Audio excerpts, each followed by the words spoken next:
माता पिता ने उन कपड़ों की सकारात्मक पहचान कैसे की?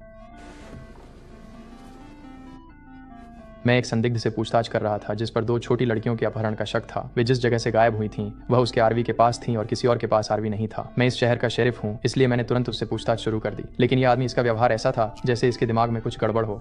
मैंने चाहे जैसे भी पूछा, वह बस यही कहता रहा कि उसने लड़कियों को कभी नहीं देखा। इसी दौरान हमने उसके आरवी की तलाशी ली कि कोई सुराग मिले, लेकिन कुछ नहीं मिला, कोई सुराग नहीं। तभी मुझे खुद पर शक होने लगा। अगर वह बेगुनाह है तो देखते ही वह भाग क्यों गया? इसका पता लगाने मैं उसी रात उसकी इकलौती जिंदा रिश्तेदार बूढ़ी चाची से मिलने गया।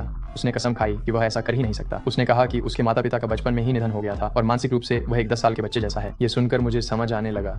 अब समझ में आया कि जब मैंने उससे पूछताछ की तो वह अजीब क्यों लग रहा था। वह आगे बोली, हो सकता है वह बहुत समझदार न हो, लेकिन वह हमेशा अच्छा व्यवहार करता था, कभी कोई परेशानी नहीं की। इससे मुझे थोड़ी तसल्ली हुई। उसे दबाव देने का कोई फायदा नहीं था। अगले दिन मैंने लापता लड़की के पिता को सब बता दिया। मैंने उन्हें बताया कि वह लड़का अपहरण की योजना बनाने में सक्षम नहीं है। हम उसे केवल 48 घंटे तक ही रोक सकते थे।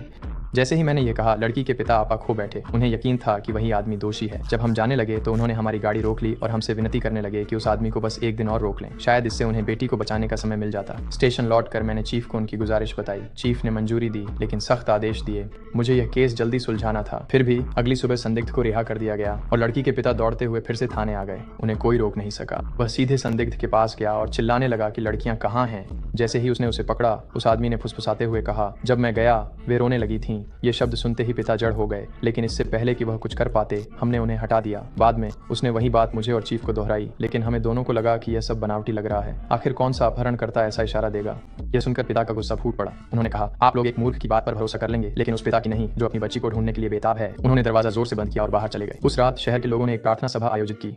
मैंने एक आदमी को अजीब बर्ताव करते देखा। उसकी नजरें इधर उधर थीं, चेहरा घबराया हुआ था। मैंने उसे देखा, वह उठकर जाने लगा। कदम चलते ही वह दौड़ने लगा। मुझे गड़बड़ लगी, इसलिए मैंने उसका पीछा किया, लेकिन वह तेज था, भीड़ में घुल गया और गायब हो गया। मैं उसे पूरी तरह से खो बैठा। अगली सुबह मैंने उसकी शक्ल याद से बनाई और टीवी चैनलों को वांछित सूचना के लिए भेज दी। ज्यादा देर नहीं हुई थी कि हमें एक कॉल आ गई। दुकान के कर्मचारी ने बताया, वह आदमी अक्सर बच्चों के कपड़े खरीदता है और हर बार अलग अलग साइज चुनता है। जैसे ही मैंने यह सुना, मुझे लगा कि शायद हमने असली अपहरणकर्ता को ढूंढ लिया है। नमस्ते।